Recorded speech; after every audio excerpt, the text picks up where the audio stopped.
چێتی نیشتمانی کوردستان لەم سەردەمەدا ئەم دروشمەی بەرز کردوتەوە کە ژنان و گەنجانی کوردستان بەرەو سەرکردایەتی بەرەو وەزارەت و حکوومەت بەرەو بەشداری لە پەرلەمان پێویستە هەنگاو بنێن و پێویستە یارمەتی بدرێن و دەستیان بگیرێت.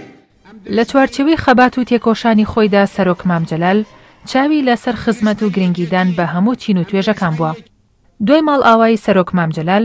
هەر چین و توێژە سەرۆک مام جەلالی بەهی خۆی دەزانی. ئەمەش لەو ڕوانگەیەوە بوو کە سەرۆک مام جەلال هەمیشە هەوڵی دەدا کە ژنان و گەنجان گرنگی زیاتریان پێ بدرێت لە ڕووی چۆنایەتی، گەشەپێدانی فکری و ڕەخساندنی هەلو دەرفەت بۆ ژنان و گەنجان و لاوان تا لە پایەکانی حکومڕانی جێگەی گرنگیان هەبێت.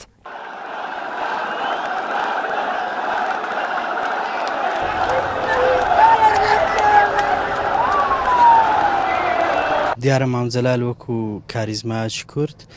وەکو سەرکردەیەکی خۆرهەڵاتی ناوەڕاست جگەلەوەی کە هەوێنی ئاشتی و پێکەوە ژیانی هەموو کەمەنەتەوە ئاینەکان بۆ لە عێراق دەتوانین بڵێین پاڵپشتێکی جددی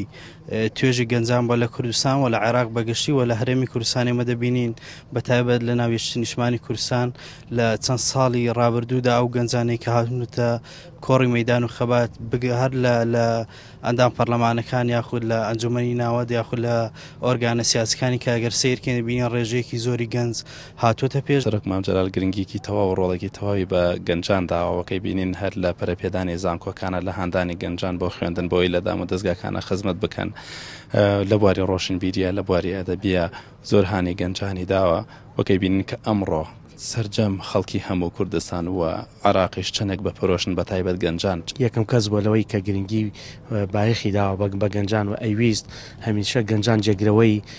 ئەو جیلە بن کە ئەوان لە ڕابردوودا ئەو کاریان کردووە و بۆیە دڵنیام لەوەی لە هەمیشە بە چاوی بایخەوە و بە چاوی توانا و ڕێزەوە سەیری توانای گەنجانی ئەکرد. مام جەلال ڕۆڵێکی زۆر گەورەی بینی لە کۆمەڵگای کوردەواریدا لە ڕۆی جیاوازی نەکردن لە نێوان ڕەگەزی پیا و ڕەگەزی ژندا کە ئەمەش بەڕاستی نرخاندنێکی گەورەیە بۆ ئێمە ژنان کە مامە لە کۆمەلگادا توانیوێتی یەکەم کەس بێ کەوا ئاماژە بە ڕۆڵی ژنان بدا و بتوانین جێگەی خۆمان بکەینەوانێ لە سەرجەم دام و دەستگاکانی هەرێمی کوردستانە چ لە ڕووی سیاسی چ لە ڕووی ئابوووریانە چ لە ڕووی سەربازیەوە بێت. دیارە بەڕێز مام جەلال بەڕاستی کە ڕەمزی کوردایەتێ و هیچ وشەیەک نابینمەوە کە من پڕ بە پێستی مامە بێت کە بتوانم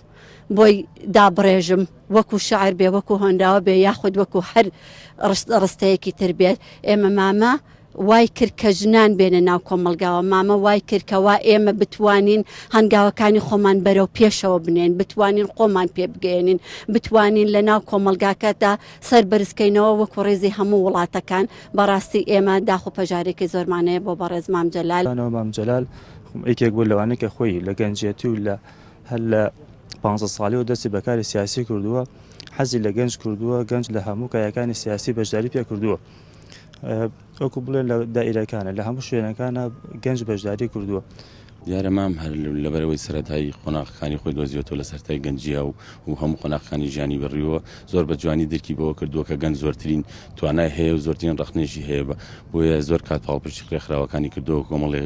گەنجی حەز کردووە لە خۆی کۆکاتەوە و واشترین مەڵگەش سەکۆی ئازادی کە دروست کرد لە پارکی ئازادیە مەبەستێکی تیا بوو زیاتر بۆ ئەو بوو کە گەنجان زۆر توانایان هەیە و لەگەڵەوە چەند ڕەخنەیان هەیە بۆ بتوان بە ئازادی بە حوڕەتێکی تەواو قسەی خۆیان بکەن.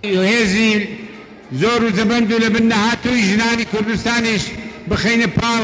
هێزی و توانای براکانیان لە پێناوی بەدیهێنانی ئامانجەکانی نەهاتووە دی و لە پێناوی چەسپاندنی ئامانجەکانی کە هەتا ئێستا هاتوونەتە دی. ئەمڕۆ کە من هاتووم بۆ ئێرە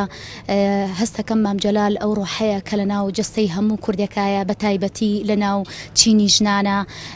مام جەلال ئەو سەرکردەیە بوو کە لە شۆڕشەکانی لە ساڵی هەفتاکانەوە تا ئێستا چەندین ژنە شۆڕژگەڕی لەگەڵا بووە کە خۆم چەندینیانم بینی و چاپێکەوتنم کردو لەگەڵیانە ئایناسم، بەڵام لە چەند ئیشێکی مام جەلال کە تایبەت بۆ بەژن بینیومە و خوێندنەوەم لەسەریە کردووە ئەوە بۆ کە مام جەلال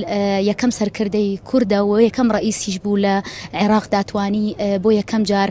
قەزاوات باتە دەستی ژن و لە ساڵی نەوەتەکان بۆ 2003 قازی لە دادگاکانی هەرێمی کوردستان دانا کە ژن بوو ئەوەیەکێکە لە ئیشە جوانەکانی مام جەلال و دوو ئەو بوارەی کە خۆی ئیشی تیا کردو دیارە مام جەلال ڕۆژنامەنووسێک و پارێزەرێکیش بووە پێی باش بووە کە لە دادگاکانە بە تایبەتی پارێزەران لە چینی ژنان بن چکە بەڕای ئەوە بووە کە هەر کۆمەڵگەیەک ئەگەر ژنتیایە سەرکردە نەبێ ژنتیایە سیاسەتمەدار نەبێ ئەو کۆمەڵگەیەکی جاهیلیەتە چونکە ئەو پێیوا بوو دایک سەرەتا مەدرسەی ژیانە دایک ئەو سەرکردەیە کە ئەتوانێت کۆمەڵگەیەکی جوان پێکەوە بنێ.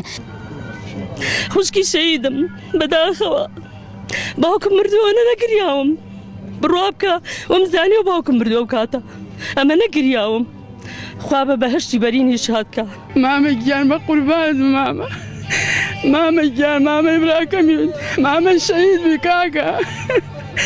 بە قوربانت بە مامە گیان بە قوربانت بە مامە گیان مامەی کوردستان مامەی کورد مامەی شاخ بە قوربانت بە مامە گیان هەر چوار پارچەی کوردستان بۆ مردووە و سوتاوە پشتمانش گاوە بەبێ تۆ ماما بەبێ مامە پشتمان شکاوە دۆخوا مامە زۆر لە دڵم شیرنە مامەم زۆر خۆشەویست زۆر بە قوربانت بە مامە گیان پشتم شکاوە بەخوام و کاتێرەمت خوای ژیان قەت مامە هیچی لێنێ هەمومان بمرین بەس مامە بمێنێ قەت نەمزانی دێمە سەر گۆڕەکەی ماما جەلال ناکرێ ئەمە نەکردەوەی باشی بوو بۆمان دایک بوو باوک بوو برا بوو هیتر مام جەلال هەموو کەس ئێمە بوو من تەمام خۆم سێ برام شەیدە ماڵی باوکم کەسم نەماوە یەک برایەکە لەدێنەوە پێرەوە ئەزانم کوردستان تاریکە لەبەر چاو کەس نەماوە لە دنیایە تیۆری چەپکەگوڵ لە ناو لاوانشدا باو ڕاستە دیارە ئێوە ڕێکخراوی جیاجیان بەڵام ئەو ڕێکخراوی جیاجیان ئەگەر هەمووتان پێکە کۆ ببنەوە یەک چەپکەگوڵی لاوان دروست دەکەن کە دەتوانن بە کۆمەڵ بەگشتی زیاتر خزمەتی خۆتان و کۆمەڵی خۆتان و میلەتی خۆتان بکەن. سەرۆک مام جەلال ڕۆڕێکی بەرچاوی هەبووە لە بەرەو پێشبردننی گەنجان لەسەر جەمبوارەکانە چەندین ڕێکخراوی بۆ یارمەتیدانی لاوان دروست کردووە چەندین کۆلێژی وەکو سەربازی و پۆلیسی دروست کردووە لە سەرجەم ناوچەکان وەکوە بینێ لە سەرجەم فەرمانکە حکوومیەکانە گەنج ڕۆڵێکی بەرچاوی هەیە لە بەرەو پێشبردننی کارەکانە. نێمە هەمومان قەرزاری جەنابی مام جەلالین جەنابی مام جەلال ئەوەی کە لە توانایە بوو بێ ئەوەی کە لە دەستی هاتوێ درێغی نەکردووە نەبووە نەگەنجان بۆ هەموو چین و توێژەکان ئاوەسف ناکرێ بە سەریعی مام جەلال ڕۆڵێکی زۆر باشی بۆ بە تایبەت بۆ گەنجان بۆ لاوان زۆر ڕۆڵێکی باشی هەبوو. بەڕێز مام جەلال چونکە خۆی لە گەنجیەوە پێگەیشتە و دەستی هاتە سیاسەت زۆر هەوڵی بۆ گەنجەکانمان بە ئاوات و ئامانجی خۆیان بکەن چەندەها سەنتەر لە سەدەسی بەڕێز مام جەلال کراوەتەوە بۆی گەنجەکانمان هەوڵ بن لەو شوێنانەیە خۆیان بینەوە. ئەو پیوا بووە کە گەنجان و لاوان ئەوە گرنگن خۆیشی قۆناغەکەی بینیوە. گەنجان و ژنان و لاوان باس لەوە دەکەن کە ئەوان پشت و پەنا و دڵسۆزێکی گرنگیان لەدەستداوە بەڵام بەڵند و پات دەکەنەوە